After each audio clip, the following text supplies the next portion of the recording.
Sejam todos bem-vindos ao Evangelho, Prece e Radiação do Centro Espírita Cearense. Sintam-se todos abraçados, envolvidos pelo amor do nosso Pai Criador, que possamos sentir as energias benéficas dos nossos amigos espirituais que nos acompanham. E hoje convido a todos para iniciarmos o nosso momento com uma prece que consta no Evangelho segundo o Espiritismo, no capítulo 28, coletânea de preces espíritas, preces aos anjos guardiães e aos espíritos protetores.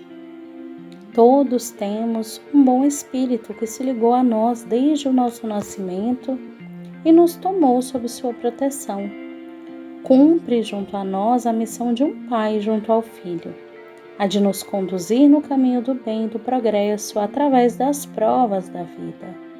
Ele é feliz quando correspondemos à sua solicitude e sofre quando nos vê sucumbir. Portanto, nesse momento, queridos irmãos, mentalizemos os nossos anjos guardiães e espíritos protetores nesse momento. E digamos assim: espíritos sábios e benevolentes, mensageiros de Deus, cuja missão é assistir os homens e conduzi-los no bom caminho. Sustentai-me nas provas desta vida.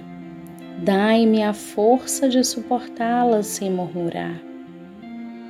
Desviai de mim os maus pensamentos e fazei com que eu não dê acesso a nenhum dos espíritos que tentarem me induzir ao mal.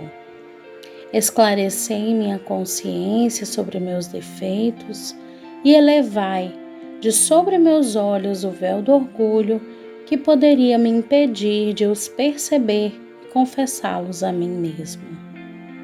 Vós, sobretudo, meu anjo guardião, que velais mais particularmente por mim, e vós, todos os espíritos protetores que vos interessais por mim, fazei com que me torne digno da vossa benevolência. Conheceis as minhas necessidades, que elas sejam satisfeitas segundo a vontade de Deus. Essa oração, meus queridos, é para que cada um de nós possamos nos buscar a conexão com o nosso anjo guardião e espíritos protetores. Pedimos ainda por todos aqueles que se encontram em aflição, em dores, sejam dores físicas ou espirituais, que possam nesse momento sentir uma chuva de bênçãos luminosas caindo sobre suas cabeças, envolvendo-os nessa energia luminosa de paz, de luz e de serenidade. Que todas as dores se acalmem, as aflições se asserenem e que possamos ver com clareza como resolver da melhor maneira possível qualquer adversidade que se apresente em nosso caminho. Cuida, Pai, daqueles que estão desabrigados, sem alimento, sem moradia, sem trabalho. Que possamos ser agentes de mudanças a amparar os nossos irmãos em necessidade. Se conosco agora e sempre, e que assim seja. Capítulo 21. Haverá falsos cristos e falsos profetas. Item 10. Os falsos profetas da erraticidade. Parágrafo 3 e 4. Mas há muitos outros meios de reconhecê-los. Os espíritos da ordem a qual dizem pertencer devem ser não apenas muito bons, mas, por outro lado, eminentemente racionais. Pois bem, passai seus sistemas pelo crivo da razão e do bom senso, e vereis o que deles restará. Convide comigo, pois que todas as vezes que o Espírito indique como remédio para os males da humanidade ou como meio de atingir a sua transformação, coisas utópicas e impraticáveis, medidas pueris e ridículas, quando formula um sistema contraditado pelas mais vulgares noções da ciência, esse não pode ser senão um espírito ignorante e mentiroso. De outro lado, crede bem que se a verdade não é sempre apreciada pelos indivíduos, o é sempre pelo bom senso das massas, e está ainda aí um critério. Se dois princípios se contradizem, tereis a medida do seu valor intrínseco, procurando aquele que encontra mais eco e simpatia. Seria ilógico, com efeito, admitir que uma doutrina que visse diminuir o número dos seus partidários fosse mais verdadeira que aquela que vê os seus aumentarem.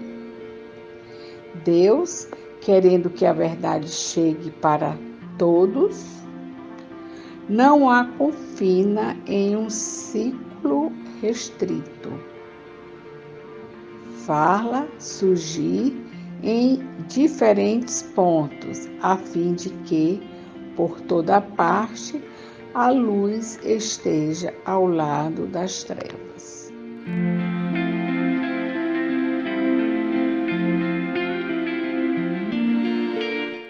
Olá, queridos amigos. Vamos refletir a respeito de alguns pontos da leitura do Evangelho, que o tema hoje é os falsos profetas na erraticidade. O texto do Evangelho nos esclarece que os falsos profetas não estão somente entre os encarnados, mas também em maior número entre os espíritos orgulhosos, que, sob a falsa aparência de amor e de caridade, semeiam a desunião e retardam a obra da emancipação da humanidade. São eles que vão semear, o antagonismo entre os grupos, fazer com que as pessoas se isolem uns dos outros e também fazer com que se vejam com maus olhos. E aí o Evangelho vem nos esclarecendo que isso já seria o suficiente para perceber, que ali não se trata de espíritos superiores.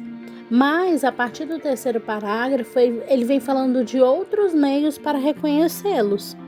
Porque esses espíritos que se dizem superior, ou pertencer a uma ordem superior, eles não são apenas muito bons, mas também eles são racionais. Então, a partir desse momento que a gente tem esse conhecimento, toda a comunicação deve ser colocada sob o crivo da razão e do bom senso, para que possamos observar o que dali resultará. Então, todas as vezes que um espírito indicar como uma solução para os males da humanidade, ou mesmo como um meio de atingir a nossa transformação moral, coisas que são muito utópicas, que não são possíveis de ser praticadas, ou mesmo coisas que nada tem de lógico ou de racional, que a gente poderia falar assim, de atitudes assim mais absurdas, Então, que vá contra o entendimento da ciência, tudo isso não pode vir de um espírito iluminado, mas sim de um espírito ainda ignorante, do ponto de vista moral e também do ponto de vista intelectual. Também, por outro lado, ele fala que já no 4º parágrafo, que a verdade nem sempre é apreciada pelos indivíduos, mas o é sempre pelo bom senso das massas. E está aí também um outro critério que ele vem apresentar, de modo que a gente possa, reconhecer ali aquela comunicação. Então ele fala, se 2 princípios eles se contradizem, a gente vai ter a medida, de qual o seu valor. Então a gente vai buscar sempre aquele que encontrarmos mais simpatia. Aí ele vem para finalizar falando que seria ilógico admitir que uma doutrina que visse diminuir o número de seus partidários fosse mais verdadeira que aquela que vê os seus aumentarem. Então, a verdade, cedo ou tarde, vai encontrar aqueles espíritos que vão acolhê-la, À medida que o tempo passa, ela vai se fortalecendo, vai se fortificando, vai aumentando o número de adeptos. Porque Deus, meus irmãos, Ele quer que a verdade chegue a todos. Ele não vai confinar apenas em um único local restrito ali às verdades. Ele fará com que essa verdade possa surgir em diferentes pontos, a fim de que por toda parte a luz esteja ao lado das trevas, Então fica aí, essa reflexão. Me recordei agora nessa finalização, de como o Livro dos Espíritos foi construído, através das perguntas que Kardec elaborava. Em diversos pontos, aquela mesma resposta surgia. Então, que nós possamos estar atentos, que os falsos profetas, eles existem encarnados, existem desencarnados, e cabe a nós, através do conhecimento que já temos, identificar e acolher aquilo que realmente é compatível com a bondade e o bom senso. Muita paz a todos. E assim, queridos irmãos, harmonizados com a leitura do Evangelho, com todas as explicações, vamos agora unindo os nossos pensamentos com os mensageiros de Deus que são encarregados desse trabalho.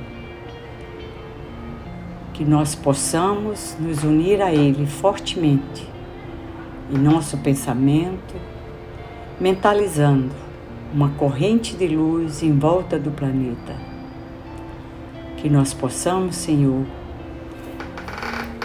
unidos em pensamento, a revitalização de todo o planeta, a harmonização de todo o planeta, de todas as águas, de mares, de rios, das nossas casas, com a sua bênção, que quando nós estivermos fazendo uso dessas águas, possamos receber todas as benesses necessárias para o nosso corpo e a nossa alma. E nós te agradecemos por tudo que recebemos, pelo Evangelho, por cada momento de paz, de luz, de harmonia. Que assim seja, Senhor, a sua luz, o nosso caminho.